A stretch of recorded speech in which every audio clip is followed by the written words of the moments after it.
প্রাক্তন কেন্দ্রীয় মন্ত্রী তথা বরাকের রাজনৈতিক অভিভাবক বিজেপি পিতামহ কবীন্দ্র পুরকায়স্থ শিলচর মেডিকেল কলেজে শেষ নিঃশ্বাস ত্যাগ করেন।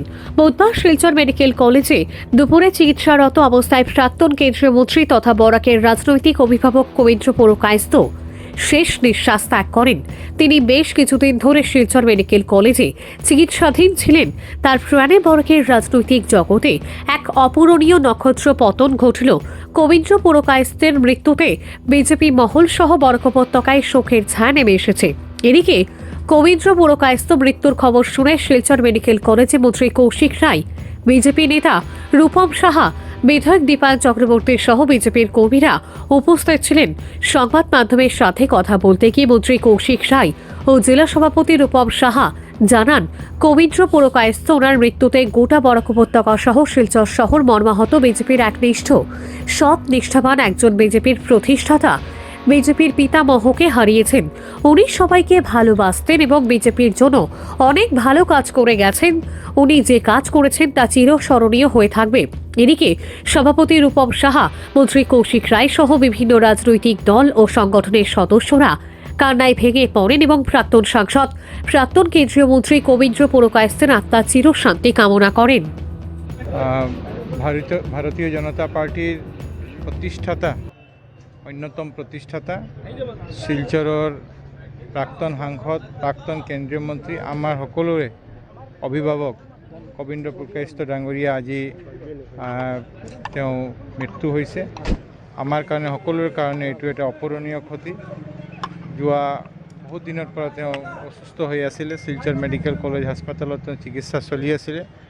আজি সন্ধিয়া 5:06 ইয়াৰ মেডিকেল কৰ্তৃপক্ষ, শিলচৰ মেডিকেল কলেজ কৰ্তৃপক্ষ তেওঁ মৃত বুলি ঘোষণা কৰিছে। আজি আমাৰ বডি ইয়াতে ৰাখা, আমি সকলোৱে ইয়াতে উপস্থিত হৈছোঁ তেওঁ শ্ৰদ্ধা জ্ঞাপন কৰিবৰ কাৰণে। আজি তেওঁ বডি ইয়াতে মেডিকেল কলেজ মৰ্গত ৰখা হ'ব। অহাকালি তেওঁ অন্ত্যেষ্টিক্ৰিয়া সম্পূৰ্ণ হ'ব।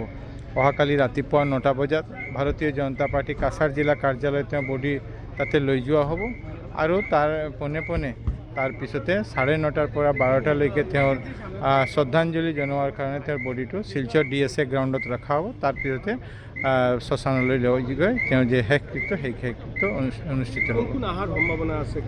সেইটো এতিয়ালৈ কথা হোৱা নাই।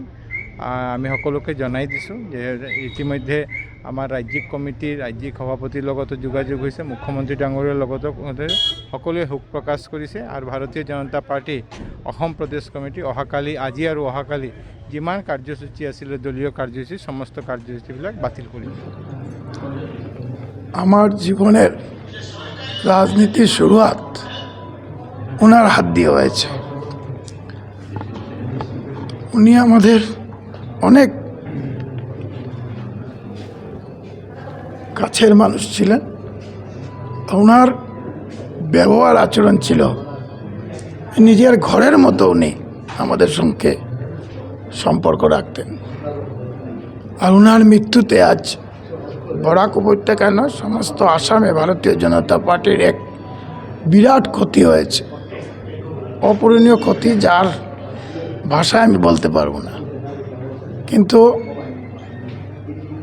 এই ক্ষতি আমরা আগামী দিনে বুঝতে পারবো যে ওনার যে ভারতীয় জনতা পার্টির ত্যাগ, নিষ্ঠা, ওনার যে অবদান, ওনার কৃতিত্বে আমরা ভারতীয় জনতা পার্টি 91-এ বিশালভাবে জয় পেয়েছিলাম, যেখানে এই কাছাড় জেলায় ভারতীয় জনতা পার্টির নতুন এক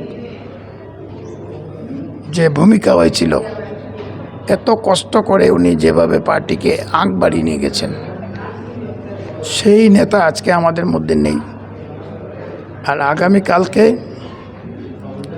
ওনার পার্থিব শরীর আমাদের ভারতীয় জনতা পার্টির পার্টি অফিসে 9টার সময় রাখা হবে, আনা হবে।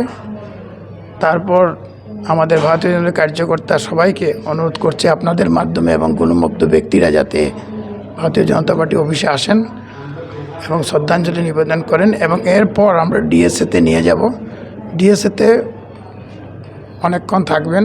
ওইখানে থাকার পর আমরা ওনার অন্ত্যেষ্টিক্রিয়ার জন্য আমরা হয়তো শ্মশানে নিয়ে যাব। Thank you. সেই অনুরোধ থেকে সবাই যাতে ওনার শ্রদ্ধাঞ্জলি জানাতে পারেন তার ব্যবস্থা দল করেছে।